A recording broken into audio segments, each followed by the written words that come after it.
जय बाबा की। बाबा जी के सारे भक्तजनों को मेरा प्रणाम। बाबा की दया और कृपा से आप अपने इस YouTube चैनल पर बाबा के अनन्य भक्तों के दर्शन करते हैं और बाबा के धामों के भी आप दर्शन करते हैं। और सबसे बड़ी बात मैं आज बता रहा हूँ आपको, बहुत ध्यान से सुने और मनन भी करें, विचार भी करें। ऐसा नहीं है कि आपने सुना और सुनने के बाद उस पर विचार नहीं किया, मनन नहीं किया। ये आप देख रहे हैं, ये नीम करोरी बाबा के साले साहब हैं। ये कमरा इतना सिद्ध है कि आप यहाँ पर जो मन्नत मांगने जाएंगे बाबा की कृपा से वह पूरी हो जाएगी, क्योंकि बाबा इस कमरे में बैठते थे। और बाबा जिस जगह पर बैठते हैं वह तो भूमि शुद्ध हो जाती है, पवित्र हो जाती है, ऊर्जावान हो जाती है। मामा जी के आप जो दर्शन कर रहे हैं, कई मंदिरों के निर्माण करवाए हैं बाबा के साथ में रह के, लेकिन देखिए कि किसी भी आश्रम से कोई मतलब नहीं है मामा को। यही मस्ती है बाबा की। बाबा कहते भी थे कि दूर रहो, और वही मामा ने अपनाया। ऐसे ही सिद्धि माँ, जिन्होंने बाबा के धामों को तैयार कराया और कराने के बाद पूरी जिंदगी बाबा की शरण में रही।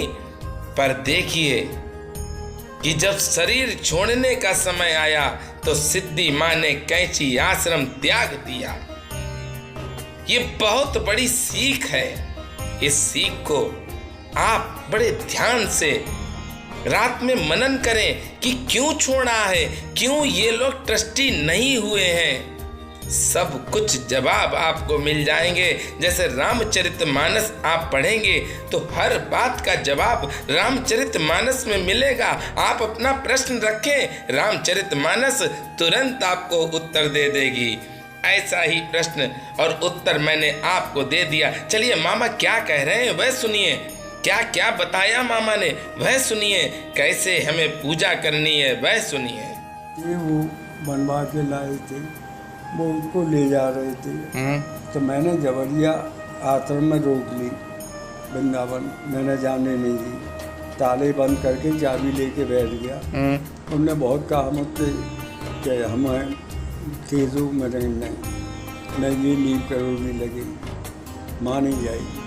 तो हमने फिर उसे ले जाके नींव करोगी। कौन सी सन में मामा लगी थी? अब वो याद नहीं, सन नहीं याद। सन नहीं याद। भंडारा तो नीम करोरी में आप नहीं चालू करवाया? कुआ का भंडारा हमने शुरू किया। अच्छा, वो कौन सी सन में मामा? अब वो तभी जब मूर्ति लगी है। मूर्ति लगी है तभी। अच्छा, और सन बन याद नहीं, सन तो भूल गए आप। याद नहीं है, वो वहाँ मालूम होगी लोगों को। नीम करोरी में। अम्मा, वृंदावन में जो मूर्ति लगी है बाबा की, वो कौन सी सन में होगी? वो महाराज जी के करीब 75 में लगी हो। उनका निर्माण दिवस है वो आता है जी। 40 माह कौन सा है, 45, वो भी ध्यान नहीं है। जैसे कार्ड हैं, कार्ड छपते हैं ना जी, लिखा होता है उसमें, उसमें आता है निर्माण, तो उसके हिसाब से मालूम पड़ेगा।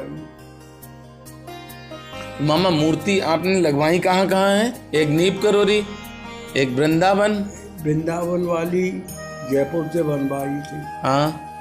नीम करोरी वाली एक बनवाई हमने थी, पेमेंट लाला ने किया था। अच्छा।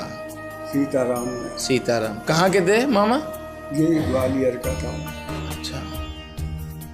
उसी से झगड़ा हुआ मेरा, मूर्ति के पीछे में नहीं गए। और कहाँ लगवाई मामा आपने मूर्ति महाराज जी की? मैंने और कहीं मैंने नहीं लगवाई, सब महाराज जी ने। हाँ, वो तो महाराज जी की कृपा, महाराज जी ने लगाई है। सही बात है मामा। एक शिवानंद बाबा को दिल्ली से दिलवा के लाया था, देवी जी की। दिल्ली आश्रम में जो लगी है? आश्रम में जो लगी, जौनापुर में। जौनापुर में लगी है। वो पांडे एम्पोरियम वाले के यहाँ से दिलवा के लाया था, माँ दुर्गा की। हाँ। तो मामा अब वृंदावन कब जाइए आप? गुरु पूर्णिमा पे जाऊंगा। गुरु पूर्णिमा पे? एक दिन पहले? एक दिन पहले जाऊंगा। एक दिन पहले मामा। हमें तो मामा आनंद आएगा आज आपके स्थान पे। सही बता रहे मामा। क्या चीज बता?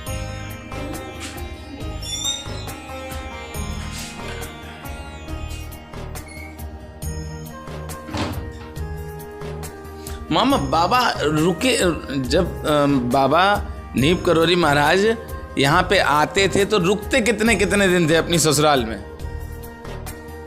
एक दिन तो रुकते ही थे, बस। मन आ जाए तो 2 दिन रुक जाते थे, 3 दिन रुक जाते थे। तो अकेले आते थे कि? अकेले। अच्छा, अकेले बिल्कुल। कभी अपने साथ में चेले चपाटे नहीं? बिल्कुल भी कोई नहीं। कोई नहीं। अकेले आते। अब बाबा मामा बाबा को पसंद क्या था सबसे ज्यादा भोजन में? सबसे ज्यादा वो हमारी बुआ थी जी, वो पराठे बनाती थी जी। तो वो महाराज जी को बहुत पसंद था। आलू के पराठे कि सादे पराठे? सादे। आलू का थोड़ा बहुत, नहीं तो सादे। सादे पराठे बहुत पसंद थे। पूरी इतनी पसंद नहीं थी जितने अच्छा। पसंद था। अच्छा।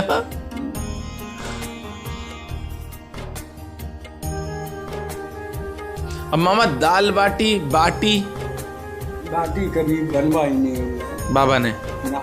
अच्छा मामा, कभी बाबा ने चप्पल जूता कुछ पहना? जूता जब आते थे यहाँ तब तो जूता पहनते थे, कपड़े का। अच्छा, कपड़े का जूता। ससुराल में आए हैं? कोट। अच्छा, कोट पहने हैं बाबा ने? बोले तेरे गांव जाऊंगा। मैंने अच्छा तो चल कोट बनवा। तो नया कोट बनवा के पहन के आई।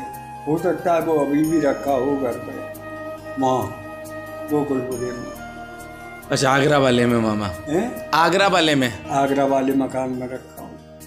क्योंकि पहले तो मैंने रख दिया था, देखा है, फिर अब मैं बर्तनों से खुद भी नहीं गया हूँ। जी जी। वो एक रिश्तेदार रहता है मेरा जी।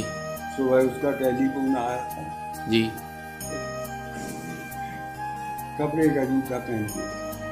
तो अक्सर हमने जब बाबा को देखा हमेशा नहीं, यहीं पहन के आते थे। ससुराल में आते थे। ससुराल में जब तो ससुराल में तो टाटे आते थे। अब कोट भी पहली बार सुन रहे हैं मामा हम? कोट भी पहना पहली बार हम सुन रहे हैं। नहीं, वो ससुराल में आते थे। ससुराल में आते थे, हाँ। तो ससुराल की तरह आते थे। अकेले?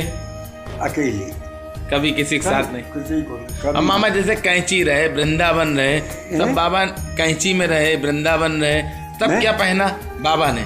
कुछ नहीं पहनते थे, कभी कुछ नहीं पहना। जूते चप्पल कुछ नहीं? कुछ नहीं, सिवा धोती के और कम्बल के, गर्मियों में चद्दर, कभी नहीं पहना कुछ। वो तो ससुराल का है मामला ही। हाँ, ये ससुराल का मामला। और आते किससे थे बाबा? जब मन आ जाए तब आ जाते थे। तो ट्रेन से कि गाड़ी से, किससे? नहीं, ट्रेन से आते थे। ट्रेन से? कुबेरपुर से लाते थे। अच्छा, कौन लेने जाता था मामा? उस समय बैलगाड़ियाँ थी। हाँ। तो बैलगाड़ी से, कभी गाड़ी कार से आते थे बाबा। हाँ। लेकिन मामा इस गांव में भी लोग पहचान नहीं पाए होंगे कि नीप करोरी बाबा क्या है? किसी को पता ही नहीं था ये क्या है। मुझसे ये कहते थे कि साले तुम तो अपना जीजा समझो, तुम मुझे नहीं पहचान पाओगे। मुझसे कहते थे, साले तू अपना जीजा। गाली देते थे, साले तुम नहीं मुझे पहचान पाओगे, तुम तो अपना जीजा समझो। और खूब घूम ले मेरे साथ, मौज कर ली। भक्तजनों, आपने सुना है कि मामा ने क्या क्या कहा है। मैं 3 एपिसोड डालूंगा इस YouTube चैनल पर, और आप सबसे पहले तो मामा को दंडवत प्रणाम करें। भक्तों का स्वभाव है कि वह इसी तरह से प्रणाम करते हैं। मामा बहुत प्यारे हैं और मामा का आशीर्वाद आप सबके लिए मैं मांग के लाया हूँ। यकीन करिए कि बाबा की इतनी बड़ी मुझ पर कृपा है कि बाबा की ससुराल पहुँच गया। ये तो आप लोगों का भी आशीर्वाद है, तभी तो इस पावन स्थान पर पहुँच पाए हैं। जब पाप खत्म होते हैं तब मंदिर की तरफ कदम जाते हैं, और समूल पाप जब नष्ट हो जाते हैं तो संतों की तरफ चरण चले जाते हैं। भक्तजनों, भगवान आसानी से मिल जाते हैं पर संत आसानी से नहीं मिलते हैं। बड़ा दुर्लभ है संत को पाना। मेरे साथ प्रेम से बोलेंगे, बोलिए नीप करोरी महाराज की जय।